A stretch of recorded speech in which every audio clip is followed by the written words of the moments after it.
and they take them away. Give it, and we'll take it.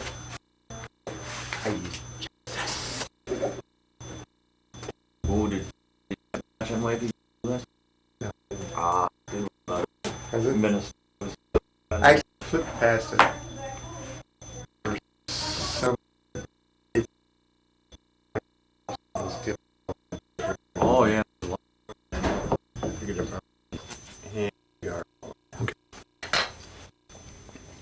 Nadine, you want to give us your full name and spell it? Sure. Nadine Escamea, Adine, Escamea, Escamea, and my Indian name is DeWitt, but that's hard to spell. Okay. And what's your maiden name? Escamea. Escamea, okay. Did you have a middle name? Yes, it's L. Do you want to tell us, spell that for us?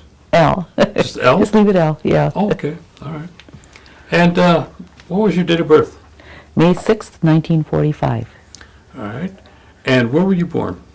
in Green Bay, but our address was Hobart. So I was born on the reservation, but they have to take you to the hospital. Okay. Yeah. Now, what was your parents' name? My mother was Blanche Dockstader Escamea. I also had a twin brother when I was a twin. My brother died when he was 6 months old, Oh, and his name would have been Nicanor. And my dad's name is Nicanor Escamea. okay. All right. Now, do you remember your names of your grandparents? Yes, my grandfather, the only one that I met on my mother's side, was Chauncey Dockstader, and his wife was Emma King Dockstader. And my dad, of course, was Nicanor Escamea, and his mother's name was Louisa Escamea, but I don't know what his Her maiden dad's name was. Okay. All right, let's talk about, did you have an opportunity to spend any time or get to know your grandparents? I knew my grandfather, and we lived here in Oneida with him for a while. I believe I was about 5 years old when he died. He was run over by the railroad tracks and killed over there. And what was he, where did he live, him and your grandmother? His wife was already passed away. Okay. But he lived up here on J, where you go around the corner there, and there's a little old gray house there that's boarded up. That's where he lived. Right off of U. J goes one way and U right goes on the the other Y way. there. Yeah, on the Y. Okay. And did you spend time with him there? Is that where you Yeah, you would visit just them? before he died, Okay. we were living there. All right. Now, do you know if he what kind of educational background he had? I believe he went to,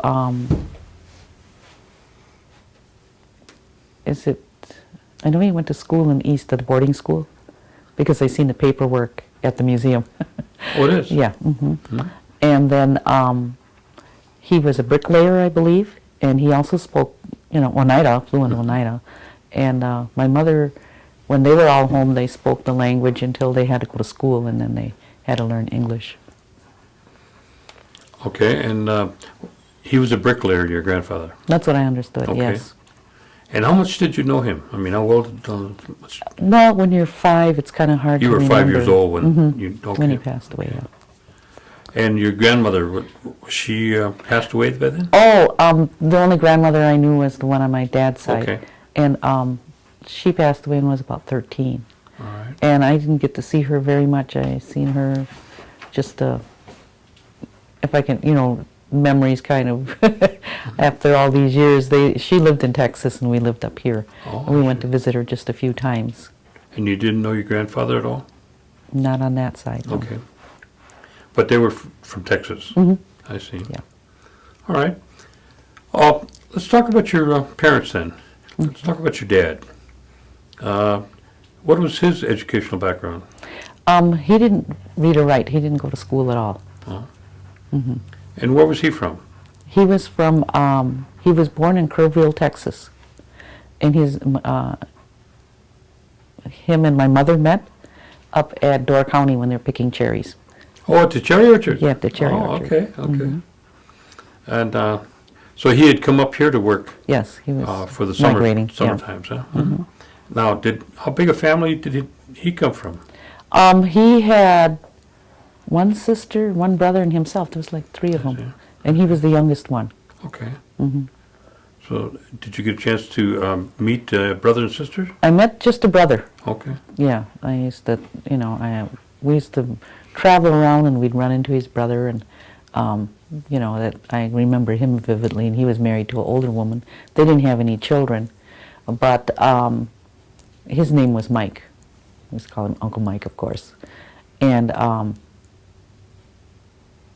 he's passed away too. My mother and dad are both passed away. What kind of occupation was your father in then? He did a lot of hard labor work, like he worked in the foundries and he worked in the steel mills, and when he got tired of working in town, then he'd move us in the country and he'd do plowing the fields and bossing the other little Mexicans around. I say that because my dad was 6'4", and most, most Spanish people are short. That's right. 5'4", 5'6", He's a big man. So he was a very tall man, and he spoke a broken English, but enough for the people to understand him. So he was always But he spoke Spanish, though. and English, yes. Okay. And he was just up here on one of the trips that they make when they do summer work in Door County, then. Okay. And your mother was up at the cherry orchard. Yes, she was. Now, let's talk about your mother then. What kind of background did she have in terms of education? She went through the 7th grade. She went to school across the street here, where the school used to be, where the parish hall is now. That's what I understand. And I believe they lived right on the other side of 172 here. That's the story I get. Okay. That there was some log cabins over there at one time, and we seen it once. And she said, "Oh, that was my house," and it was starting to fall apart by then. And I must have been about 6 years old then when we saw that. But I couldn't, when you're 6 and you're riding in a car, everything looks the same. So it was hard to remember that that's where it was. But my aunt Priscilla told me that that's where their last home was before they moved up here on U. Okay, and what type of, did your mother work out of the house besides No, taking care of the home? not till we got older. She stayed home a lot. Okay. Yeah. Okay. And there's a lot of us. I have Yeah. 11 of us, so there's not much time to go out and work someplace else and take care of your family. Can you give me the names of your brothers and sisters? Yeah. I have a sister named Nicolasa Jackson. She lives in California. I have a sister named Noreen Smith. She works here for the tribe. And I have a sister, Linda Nakadene, and I have a sister named Pat. She changed her last name to Escamea again. And I have sister Mary Adams, and my brother's name is Tom Escamea. And I have a sister named Lavinia Escamea and Carmen Escamea. And I have a sister named Teresa Rivera, who lives in Texas. And of course there's myself. And I have a brother named, I don't see him, I haven't seen him in years, but he lives in Racine, Danny Escamea. So you had 2 brothers and 8 sisters. 8 sisters, okay. Is that why your one brother sells these tacos? He must have learned how to cook from all the girls? Yeah, I taught him how to cook burritos. Burritos? Yeah. Okay. And then I had to go to work, so he took over the business. And now that he's going back to work, then I go back in for the summer. I see. Okay, and are you the oldest? I'm the oldest, You're yes. the oldest, okay. And where did you grow up at when you grew up? We stayed around Oneida back and forth until after my grandfather died. Then we moved to Milwaukee. What years about would that be? That would probably be about 1951. 51? And so you were up there by U and J? No, the last place we lived was out here on E, and it's right, maybe about from here to there is a half a mile or a mile. It's past the police station. There's still a brick building there. What happened was my parents were trying to had signed a contract for land contract from John Nicolay. He sold him 40 acres of land on a land contract, and his sons went and called his dad incompetent, and they took the land away from us. Now, is that up on the, past the cemetery on the right-hand side or left-hand side? On the right-hand side. On the right-hand side? Mhm. Okay. Yeah. And that was where they were living? Yep. Just before we moved to Milwaukee. And that's where you grew up? Yeah. I went When to you were Silver young. Summit School. I went there 1 year, half a year it seems like, because then we had to move to Milwaukee and it was winter time. And then after that we stayed in Milwaukee for about 5 or 6 years, and then we moved to Kenosha, Wisconsin. I see. So primarily the whole family grew up in the Milwaukee area? Yes. I see. Tell me what your experience was on a typical holiday at home. Let's pick Christmas. What was that like? It was happy. We had, that was usually the time we had a lot of food. My mom did a lot of her own cooking, and of course she did all of her own cooking, I should say. And it depended on where we were. Sometimes we were in Milwaukee. One time we were in Texas. That was interesting because it was warm. And usually, I don't know if it was Memorial Day, it seems like more like 4th of July, we would come up and visit my Aunt Priscilla, because she lived over here on Florist Drive, Priscilla Lyons, and we'd spend the weekend with her. Oh, and your Uncle Rudy then? Mm-hmm. Okay. Yeah. So we'd spend the whole weekend there with them, and then, go back to the city. Yeah. Were your parents, or probably your mother, was she involved in any kind of clubs or groups that you lived down in Milwaukee, or your father too? No, they no? weren't. Just busy raising the family. Yeah. Mm-hmm. As far as I know, they didn't. And would you make trips out here during the summer? Is that it? Yeah. When the weather was nice, we came up here. Yeah. Did you hear of your parents, or even probably it'd be your mother, talk about the New York claim? Yeah, she did. She did talk about the New York claim and the Kansas claim, because her grandfather, who was Duke Dockstader, was involved in trying to get that land claim settled. He'd gone to Washington 2 or 3 times to talk to the president about the land claims. But of course, there's no paperwork on that right now. At the time, I believe he probably still had his land out there by the airport. That was their settlement for moving from New York to Wisconsin. That was their homestead, right? Mm-hmm. I Yeah. see. Now, have you heard any stories about some of the Dockstaters being, moved out of their homes out there by the airport? Yeah. Would you share that with us? Sure. I heard that Duke Dockstader, they promised him when he came over, when they came to, of course, Wisconsin, they would never have to pay taxes because they were on reservation land. And then the police had come up to the house when the husband was gone, and the mother didn't speak that much English, and they came up and asked for the papers for the house, and she gave it to them. And when they took those papers away, of course, they came back the next day and threw them out of the house. They threw them out of the house, and they were elderly by then. They threw them out of the house, all the animals, everything, off the land, off of the property. And they said that they owed $700 in taxes, and then they took over their land. And now this was Duke Dockstader, Mm-hmm. and what was your grandmother's, his wife's Oh, name? she was Electa John. Like the John Dockstader. Mm-hmm. Okay, And she, I believe, originally came from Canada. I see. Mm-hmm. Now, you say there were papers at one time? There were They had papers. this, to... Mm-hmm. Do you have any papers in regard to the removal of the land? Their removal off the land? No. Okay. I wouldn't know who would have.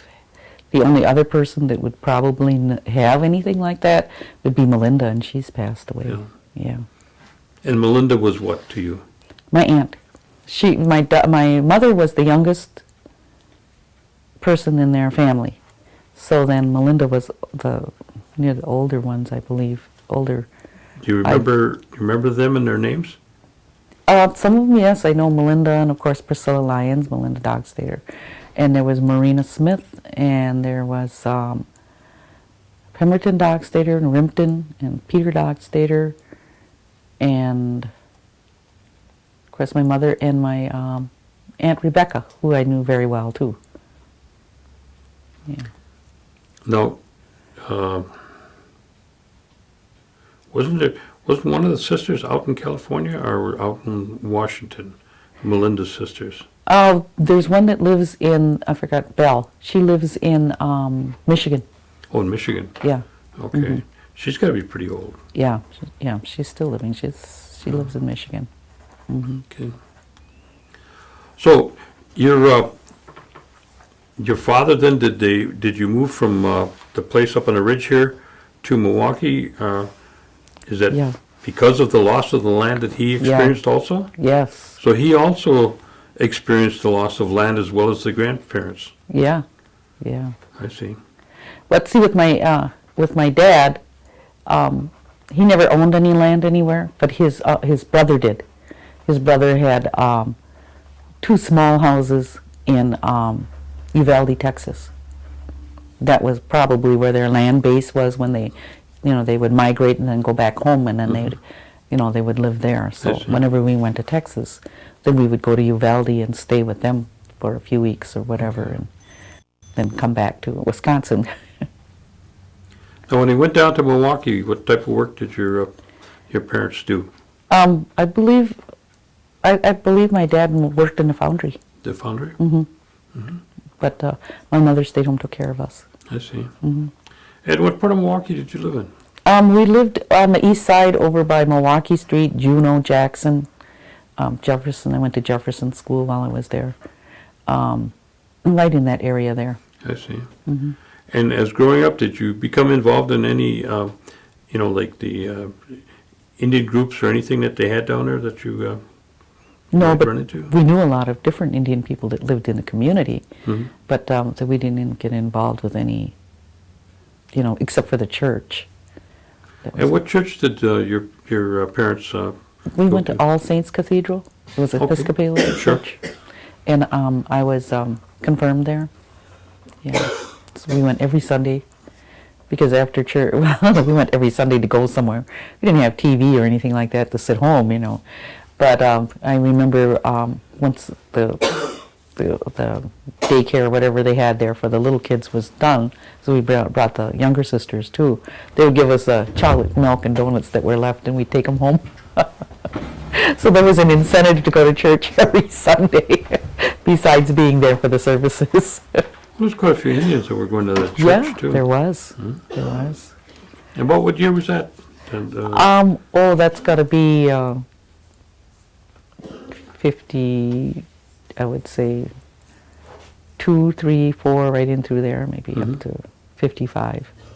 I see. And where did you go to high school? I didn't go to high school. Okay, you went I to... went as far as the 7th grade in an elementary school, Mhm. and then I studied for my GED, and then when I came up here to Oneida, I went to Mount Scenario and I received associates in criminal justice. Oh, okay. Mm-hmm. Did you start a family? Oh yes, I have 4 children. Well, did you do that before you left Milwaukee or after you come up here? I had my family when I came up here. I left Kenosha in 1987. So You had been working down there all the time? yeah. What kind of work were you doing while you were still down Well, I got married. I was married for 11 years. And then after I got my divorce, I went to work. I did waitress work. When did you get married? I got married in 1967 or 68. 67, I think. And- I don't know. It was a long time ago. Who did you marry? I married a Roger Zeise. He was from Green Bay, Roger Zeise. Okay. And you continue to live down in Milwaukee? Kenosha. Kenosha. I Okay. lived 30 years in Kenosha. 30 years? Yes. Oh, okay. And then during the time that you were there, you began to raise your family? Yeah, And how many children? I have 4. 4. And 3 what's their- girls and 1 boy.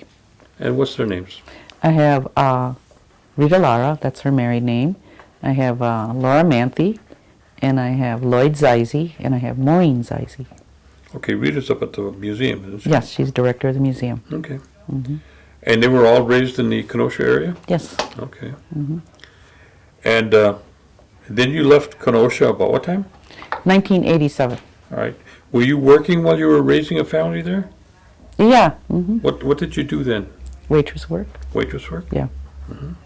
And that's all that I could get, even in Kenosha as work, that you didn't have to have more than a GED.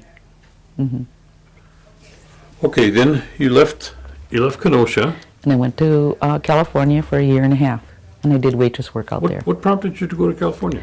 I was getting my divorce and putting miles away from the big separation. Sure. Yeah. And then I thought, well, my sisters lived out there. They were out there. My mother died in 1974, and they had all been established in California. So they were already out there. So when I went out there in 1987, then I stayed with my sisters and, found a job doing waitress work, of course. And then my daughter came out with me, Maureen, the youngest one, and she started getting sick out there. There was too much pollution, the water was bad for her teeth, so then I moved back here to Green Bay and stayed with my sister Linda. And then from waitress work, I worked just a couple of weeks for Larson's, and then I got a job with the tribe with recreation. And after that, that's what I did, was I worked for the tribe until I retired. What prompted you to go to Mount Scenario? It would have to be Ernie Stevens, Jr. I talked to him, and he said, well, you should go to school. I said, I'm too old for school. And he said, no, you're not too old for school. Because at that time I was running around selling burritos, and I talked to a lot of different people at Norbert Hill at that time. And yeah, he inspired me to go back to school. And it was a really good experience. Really, really hard on the brain, though, not having to think about those things when you're doing waitress work and just doing your regular, taking care of your children. Well, you could go to school here. You didn't have to go up to Ladysmith. No, it was here. It was based here at Norbert Hill. That was another thing that the reason I stayed with it. And then my daughter Maureen finished high school and started her college education, and she has a son named Jordan King. And so I started babysitting him, and so I didn't go back to school after the associates.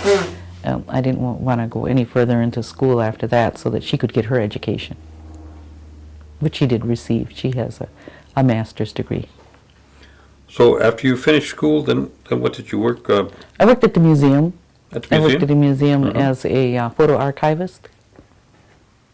Did you have training and background in doing photo work? Not before that. I received that through On the job? Yeah, on the job training. And is that kind of like a hobby or something that you developed, or is that? No, I'm real interested in photography and videos and that kind of thing. Yeah. Do you still do it? No, No. Okay. don't have the equipment. Well, okay. We're up at the museum, and you're working as a photo. Not now. What'd you call it? Archivist. Archivist. Okay. And then when you finished doing that, what did you go into? Nothing. They laid me off and said that my job was no longer, the funds weren't available. Oh, they discontinued the job. Discontinued the job, yeah.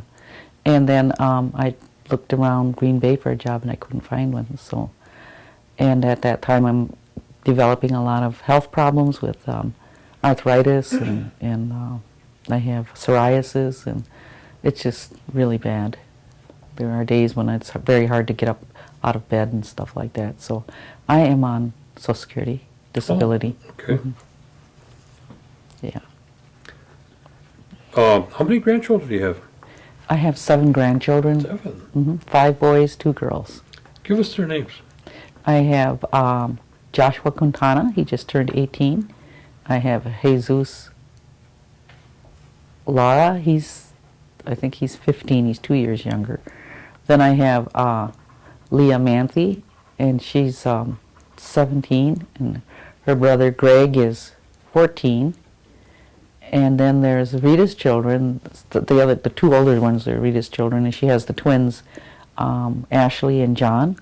And then Maureen has Jordan. And the thing that's interesting here with the arthritis thing was before my mother died, she had rheumatoid arthritis. And she was in a wheelchair and bedridden and things like that. She died really young. She was only 51. Mm-hmm. So do you have an opportunity to spend some time with your grandchildren then? You know, a lot of opportunity. Yeah. You spoil them and then send them home? I don't try to spoil them. I try to treat them the same way I would my own children. I see. I try not to. Okay. Because I do spend a lot of time with the youngest one. You know, it's like every weekend or a couple times during the week. So he's just like I treat him just like I would my own son. Sometimes I get upset with him and I call him by my son's name. Then he knows he's in trouble. Yeah. So when did you go on Social Security? In 2002. Okay, about 2 years ago. Mm-hmm. Mm-hmm. And at that time, is that when you left the museum? 2000. 2000, okay. Mm-hmm. It wasn't a pleasant leaving. So then the next 2 years, is that when you were selling burritos? No. When did you start that? Oh, I started that before I started working at the museum. That was way okay. back in 1990. Tell me how that all came about as your enterprise. Oh, I had fallen down, broken my leg, and it was healing up, and then I went back to try to go back to work at Recreation, and they had replaced me because that was a year and a half before my leg healed up. Is that the story where they were telling that you were jigging and No, that you fell and broke the leg? No, I wasn't jigging. I was just plain walking out of the house and fell on the ice. Okay, well, they said you'd say that story. I mean, okay, go ahead. And then we were on, what do you call it, welfare, and that doesn't last very long. I had a great big old truck that took 8 miles to the gallon. I don't know what it was, but it was an awful lot. We couldn't go anywhere. We couldn't do anything. We were way out at Sand Hill Circle and felt very isolated because we were used to living in town. And I talked to Simon Dakota, and he said, you don't have to be scraping up pennies like that. He said, you could get up early and he said, I know you know how to cook. He said, you could make breakfast, make burritos, and get out and sell them. And I said, oh, okay. So then I would go one or two times a week and sell burritos, and that would help us through the month until I went back to work. Then I went back to work, of course, there's no time to do something like that. So then from 91 till 2000, I was at work. That many years you sold? I was there 9 years. Wow. Yes. How big a circle did you travel? No, just right out here in Oneida. Was it? Yeah. Mm-hmm. And that was enough, huh? Yeah, that was enough. That was enough to keep us, put a little bit of gas in the car, and if we needed a new pair of shoes or something, there was money there for that. Yeah, it's just a little bit of money. I think by the time I get done putting all the ingredients together, maybe your profit is $30. By the time you fill up the gas tank, but you can go somewhere. Yeah. What other kind of dishes would you make? Well, there would be Mexican dishes, right? Yeah, just that. Just the breakfast burritos. That's it. Mm-hmm. What about any Indian dishes that would you make? If I did, I know how to make fried bread, and Indian tacos, but I never. That is a lot more work, so I've never gone around trying to sell that. It's also a temperature control thing with. You have to be very careful with the food and the temperature of it so that nobody gets, poisoned. Yeah. Yeah. So Indian tacos are tricky unless you're in a stationary place and can cook them right there and then sell them right there. Yeah. Did you ever go on the Powwow circuit? Yes. selling your No. wares? No? No. Just to go to the powwows? Yeah. I see. Yeah. I see. I go to the powwows, and then I'll dance at some of the traditional powwows. I have a dance outfit. Oh, you're a dancer too? Yeah. Oh. When did you start that? I started dancing in 1987 when I was in California. I had a dance outfit. Then I came here, and then probably not till about 92 or 93, after my leg healed up, after the break and all that. Then I go for a little while and maybe dance around once or twice and then sit down because it's a lot of work. Yeah. And you got a traditional outfit? Yes, I do. Oneida tradition? Yes. Okay. Okay. Now that you're retired, are you going to, you got plans to, seek out some hobbies or? Oh, yeah, I do a lot of hobbies. I do, I'm not real good at it, but I do beadwork.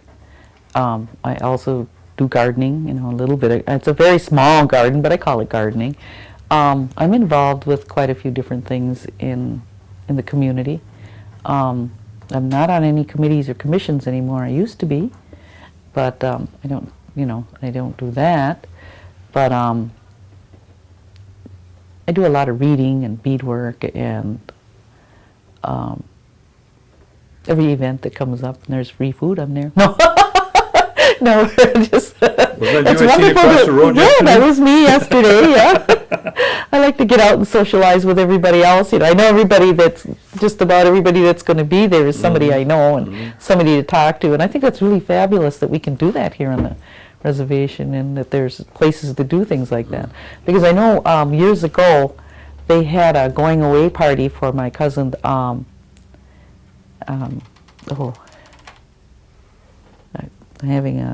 know her last name is Miller, but I can't think of what her first name is. Ruth Ann. Your thing. She lives in California, and they had a going away party for her because she graduated from school and she was going to school in California, and it was at the parish hall. Of course, that was way back before they rebuilt it, and we were in the kitchen, getting the dinner ready for her. That was really nice. Yeah. So. Now, you've had, you said you served on some committees. What committees were those that you served on? I was on the Commission for Aging. I did a term there. I was on the Housing Development Board. I'm still on that one. The Library Board. And I was on the Environmental Resource Board. Well, you were busy. Yeah. That's a lot of boards. Yeah. Yeah. Very interesting. Yeah. Well, you've had the opportunity to see the inner workings of the tribe, then, at a first hand, Yeah. and your experience at the museum. Mm-hmm. What kind of is there an area that you feel the tribe might be lacking in some things that they could do better? If you had the opportunity to say, well, look, let's make a change. Is there any areas that you would try to shore up on, or, I'd like to see them do a little more with recreation with the teenagers, because those from 13 to 18, they do have things for them to do. But it seems like that's the forgotten group of children. They play basketball till 9, that's it. What do they do from 9 to 11? They're out of the recreation. Those that are fortunate to come down to the Civic Center have something to do.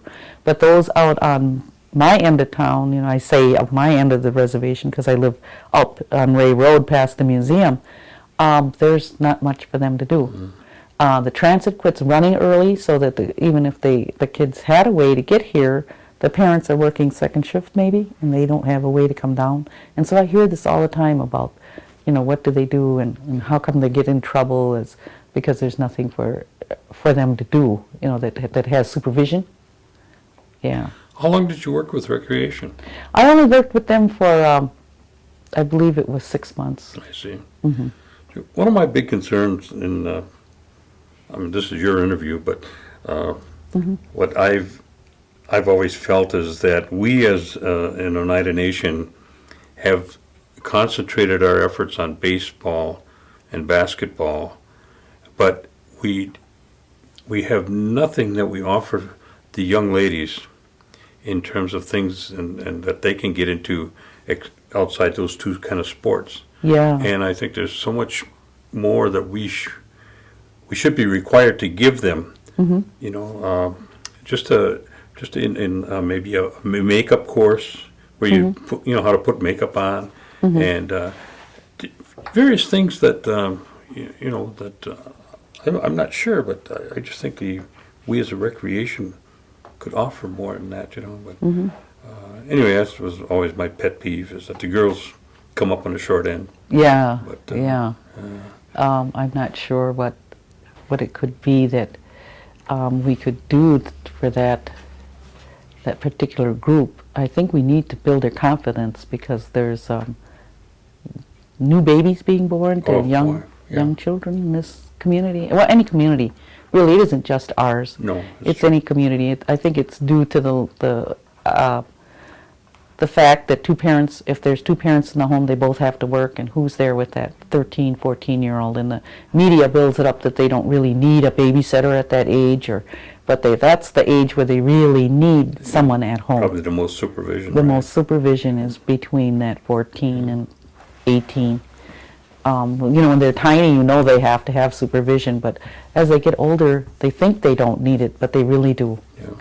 And I think that if there's any way to help these young ladies not start families until they're 18, you know, then that's acceptable. But it's acceptable for them if they have them at a younger age, because we have no idea how long these young women are going to live. Maybe they're having their families early because their life expectancy might not be what we think it should be.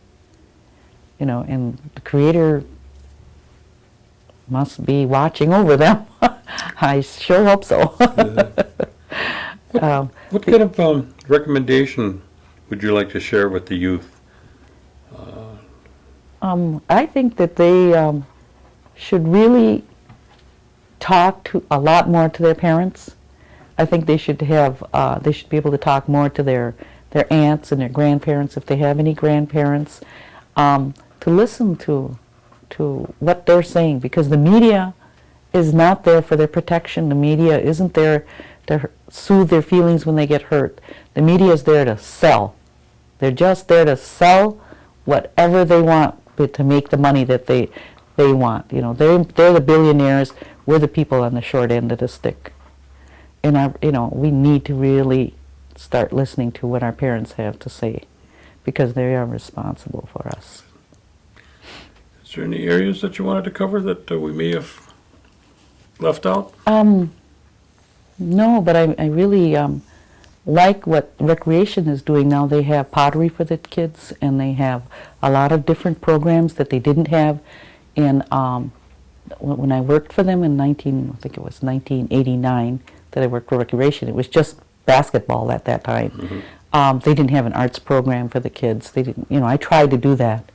I said, I'm not interested in basketball. I'm more interested in bringing the kids in and having them bake cookies and learn how to bake cookies and learn how to crochet or learn how to knit or something like that, that the littler ones would have some place to go so they don't get pushed in with the basketball. And even though some people, there's not all of them that feel that way, but there are a few that feel that the civic and the library weren't set up for babysitters. But these children do need some place to go. Maybe it's just to get out of the house because it's small, that they can go and feel safe. And I'm really thankful that there are places like the library and the civic for them to go. They need a place to run and move and feel good about themselves. And a lot of the staff does help them in those areas. And if they do get out of control, then the staff will ask them to leave. Well, that's the other thing that many times I think some of our services within the tribe have take that position that we're not designed to do this, mm-hmm. and yet if that's the needs of the people, that should be the design of the structure of the program to meet those needs, not the needs of the program. Yeah. And we just have that reversed in many cases, Mm-hmm. But I do agree with you. I think that they've moved a long way from you know, the outset into where they are right now. Well, I'd like to see transit run a little later in the evening too, and maybe on Saturdays again. I know when they had it running on Saturdays, I didn't have a car at that time. I would call and somebody would leave the phone off the hook, or they'd forget to hook up the phone on Saturday. So they'd say, we didn't have any passengers. Well, you can't have passengers if you don't have communication. And again, it's a service that Yeah. needs to be provided, but they're running at their own convenience, you know. And as being an elder too, I have elderly services help me with a lot of different things that I can't hire somebody to do, or my son doesn't have time to do it because he's working 10 hours a day. But elderly services is a very good program. They've been very good to me. Yes. That's good. That's good to hear. Plus transit too. Okay, well, we want to thank you. We appreciate you taking the time to come down here. Okay. And, you know, we'll get, like I say, we'll get a copy of this interview for you, and you can share with your family. All right. Okay? Yeah. All right. Thank you. And Alan will take the microphone